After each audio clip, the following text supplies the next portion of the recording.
Gönüllü öğretmenler evleri ziyaret ediyor. Evlerde bu çocuk hangi şartlarda yaşıyor? Orada da bunlar işledi. Yetiyor mu, yetmiyor. Uyuşturucu satanlara terörist muamelesi yapın diye Sayın Bakanımızın talimatı var. Ama haklı yere ceza yazılmışsa kamu bizi gezmeye götürsün, kamu bizi eğlendirsin. Yani aslında birbirimizden farkımız yok. Kamuda, sivil toplum kuruluşu da, basında, devlette, iş adamı da aynı toplumun insanlarıyız.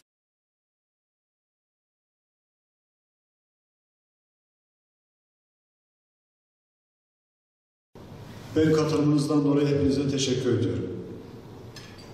Gaziantep'te göreve başlayalı yaklaşık 14 ay oldu. 14 ayı geride bıraktık.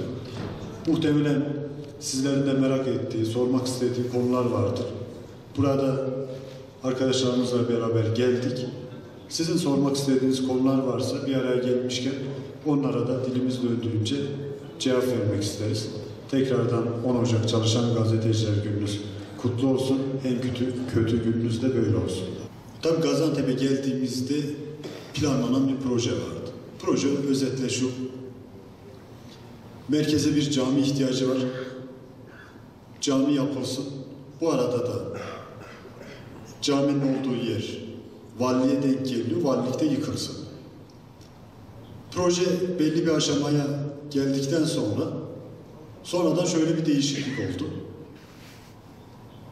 Cami valiliğin olduğu yere sığıyor ama caminin güzelliği, caminin ihtişamı çok görülmüyor, çok hissedilmiyor. Bu açıdan da oraya sıkıştırılma durumu çok olmadı, içimize sinmedi. Tabii caminin yapılmasıyla aslında valiliğin yıkılması birbirinden bağımsız işler. Camiyle ilgili denildi ki Gaziantep'te yeni imara açılan bölgelerde işte etrafında 100.000 metrekare, 200.000 metrekare alanı olan bir yere yapılsın. Bu caminin çünkü yüksekliği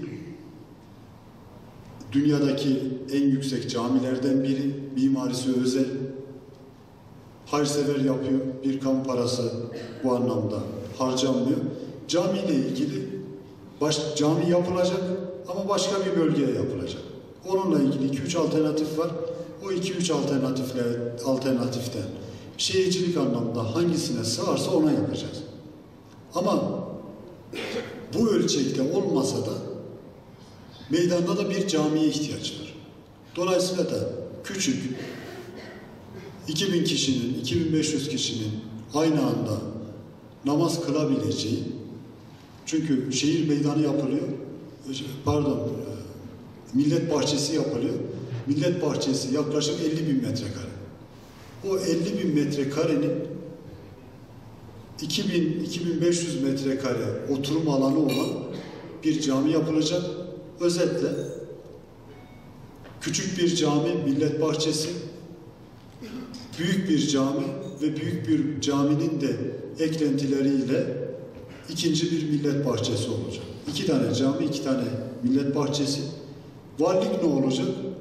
Valilik şu olacak: valiliğimizin toplam kapalı metrekaresi 12.000 metrekare.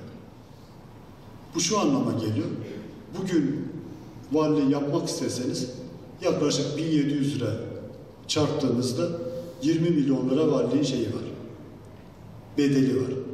Valiliğin de güçlendirmeye ihtiyacı var. Bizim valilik, sizler basın mensuplarısınız, Türkiye'deki diğer valiliklere girdiğinizde göreceksiniz, Türkiye'nin en çirkin valilik binası. Valiliği şimdilik yıkmayacağız ama yeni valilik yapacağız. Yeni valilik yapacağımız yer, valilik temsil noktasında olan birimlerinin olduğu, karayolları şantiyesinin olduğu yere valilik binasını yapacağız. Valilik binası tamamlanmadan bu valilik binasına dokunmayacağız.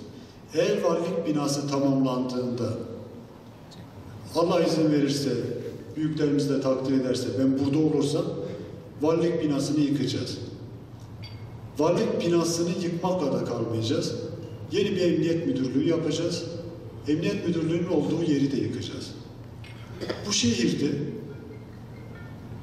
her şey var ama bir şehir meydanı yok. Yani hayat sadece piknik yapmadan, mangal yapmaktan ibaret değil. Şehirleri şehir yapan belli semboller vardır. Yani hiçbiriniz diyemezsiniz ki Gaziantep'te çok güzel bir meydan var, buraya meydana ihtiyaç yok diyebileceğiniz, ya inanıyorum ki kimse yoktur. Dolayısıyla da merkezde bir meydanımız olacak. Valiliğin ve Emniyet Müdürlüğü'nün olduğu yerde. Burada bir yapılaşma düşünmüyoruz. Valiliği karayollarının olduğu yere yapacağız. Yapacağımız valilik binası önünde 10.000 metrekare yeşil alanı olacak. Adeta hani bir yere gidersiniz önünde fotoğraf çektirirsiniz ya. Gaziantep'e gelip de Gaziantep Valiliği'nin önünde hadi fotoğraf çekeyim, bunu da paylaşayım diyen herhalde ortalama bir adam yoktur. Çünkü öyle bir güzelliğimiz yok. Keşke olsa. Güzel bir binamız olacak. Bu arada da Gaziantep'te özel sektör hep önde olduğu için aslında kamu binaları anlamında da bir eksiklik var. Ama bu hiç hissedilmiyor. Mesela Şahin Bey Hükümet Konağı 900.000 nüfuslu yer, Türkiye'nin en kötü hükümet konağı. Şehit Kamil Hükümet Konağı 700.000 nüfuslu yer, Türkiye'nin en kötü hükümet konağı. Hükümet konağı derken şöyle düşünmeyin. Ya kaymakam kendine oturacak yer arıyor. Vatandaşa kolay hizmet vermek, kaliteli hizmet vermek.